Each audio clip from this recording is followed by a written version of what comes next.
कोणत्या तरी चांगल्या हॉटेलात घे बाबा. मला नाही ना माहिती इकडे चांगलं हॉटेल कोणतं. मी एक काम करतो, शुभेला फोन लावतो, त्याला माहित असतं हॉटेल कोणतं चांगलं. हा तसं पण त्याला खादाडी. हा बोला बुमले पाटील. अरे आम्ही इथं राजू नरच्या बायपासला आहे, इथं जवळपास हॉटेल कोणतं चांगलं आहे रे? काय व्हेज खाणार का नॉन व्हेज? व्हेज खायचं व्हेज. तिथून आहे ना लेफ्ट साईडला सरळ खाली जायचं, बाबर रोड चौकात पेट्रोल पंपाच्या राईट साईडलाच आनंद प्युअर व्हेज म्हणून आहे बघ. तिथे 1 नंबर पनीर चिली भेटती आणि त्यांची व्हेज भाजी कोणती पण घे, सगळ्या टॉपचेच आहेत. बरोबर चालतंय.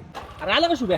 अरे माय ना बाच्याचं ऍडमिशन करायचंय कॉलेजला. काय कागद लागतात मलाच काय कळत नाही, तुला कसं सगळं माहित असते. तू आणि तेवढं त्याला सांग, मी आलो चहा पिऊ. बर हे पोरा ये इकडे. कशाला ऍडमिशन घ्यायचंय? इंजिनिअरिंगला. बर शाळा सोडलीला जन्माचा आणि जातीचा दाखला हा मात्र आहे का? गेलो. अरे मग त्यांचा एक मृत्यूचा दाखला लागेल. ओपन आहे का कास्ट आहे? ओपन आहे. अरे मेला बेटा 10 लाखाची तयारी ठेव. तुझ्या गावाची यात्रा आहे, कसं नियोजन करायचं? आर्टिस्ट ठेवू ना मग. गौतमी पाटील. राधा पाटील. गौतमी पाटील ठेवू. राधा पाटील फॉर्मला आमटे. अरे गौतमीची जास्त हवा आहे. तुला माहिती काय? शुभ्याला माहिती, त्याला विचारू. हे शुभ्या इकडे. अरे माझा ऐका, दोघीला नको बोलवायला. राधाला बोलावलं का गौतमीला रागीन आणि गौतमीला बोलावल्यावर राधाला रागीन. त्यापेक्षा आपण बाहेर ठेवू, त्याच्यात काय माणसं नाचतात, पन्नाच राग नाही येणार आणि भांडण पण नाही येणार.